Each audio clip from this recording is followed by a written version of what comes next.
So, I want to be vulnerable with you guys for a second. And I want to talk about the topic of lust. And it's something that I've struggled with most of my life. And it is something that I know I have to flee from, and that I'm not strong enough on my own to overcome it, and I always need God for anything that I'm doing, including that. But I want to talk about how we handle it in today's society.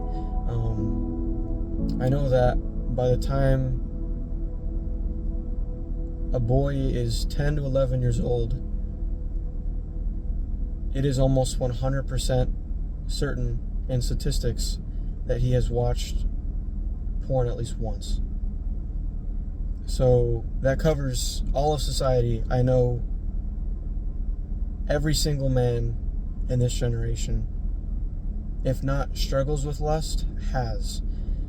And it's something so big that I want to talk about, though, is because how parents handle it as well. I know that for me personally, when I was really struggling with it,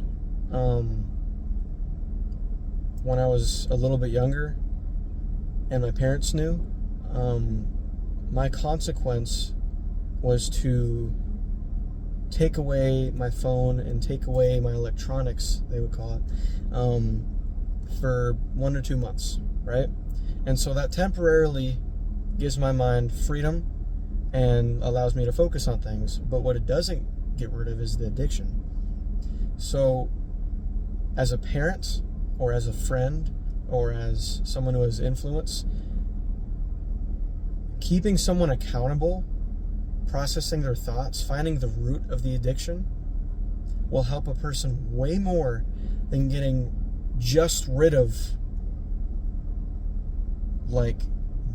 the source of where you're getting it, because the true source and the true root is what is behind that, is what is behind the thoughts, is what is behind the want. Now, men want to be loved, men feel emotions, but not a lot of men allow themselves to feel emotions and allow them to process, and they bundle them inside. So being vulnerable, allowing you to process your emotions, but don't drown in them. Get help, and get someone who can help you with what you're going through. If it's drinking, if it's smoking, if it's pornography, if it's just lustful thoughts in general, no matter what it is, if you have a mental battle, it affects all 3 areas of your life. It affects you physically, mentally, and spiritually. And I know you see it. So I challenge you to find someone, if you know that your parents won't handle it right, or if you know that certain people won't handle it right when you tell them, I want you to be vulnerable with people, but I want you to tell someone who is older than you, who has more experience than you, and be able to tell them, like, hey, I need help. Please help me. Can you make sure that I don't do this, or can you hold me accountable? And that'll really help you, but you need to find the root of your problem. And you need to find, like, okay, I want to be loved, or I want to, but be able to process things and say, no, I can't think like that. And what is making me, like, what is making this very strong urge to happen? You're not just horny, or you're not just addicted to something. There also is something behind it. So find that root, process it, if it's trauma, process no matter what you're going through, and allow yourself to heal. It's okay to be alone, but it's okay to have people that help you as well. You don't need to be alone. Sometimes it's good to be alone, sometimes it's not. So find that person, because Jesus is always going to be here.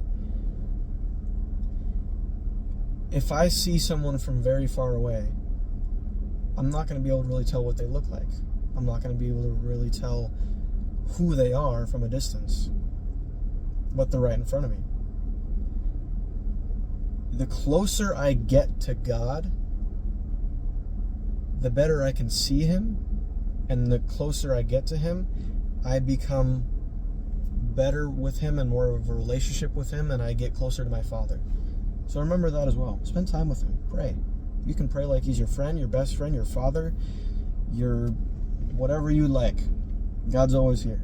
It's just one simple message away, and I'm here to help you as well. You can go ahead and comment. You can say whatever you'd like, but be vulnerable. Be more open with the right people, okay? And I'm here for you as well. And there's plenty of people out there that are willing to help you. So I want you to know that you're loved, and I care about you, and Jesus cares about you, and I'm here. So I want you to find the root of your problem, and I want you to have a solution, because I don't want you stuck in whatever you're going through. You're not alone. I'm here. God's here. I love you.